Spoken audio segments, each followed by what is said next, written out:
It's up to you.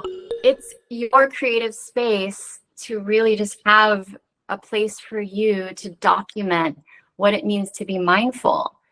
It could be a stream of consciousness, just allowing whatever needs to come out. Just write, and just write. You'll be surprised what comes through when you do this for 3 to 5 pages, some say. A mindfulness journal could just be a reflection of your day, what went well, what didn't. It could be documenting what your vision is, what your dreams are.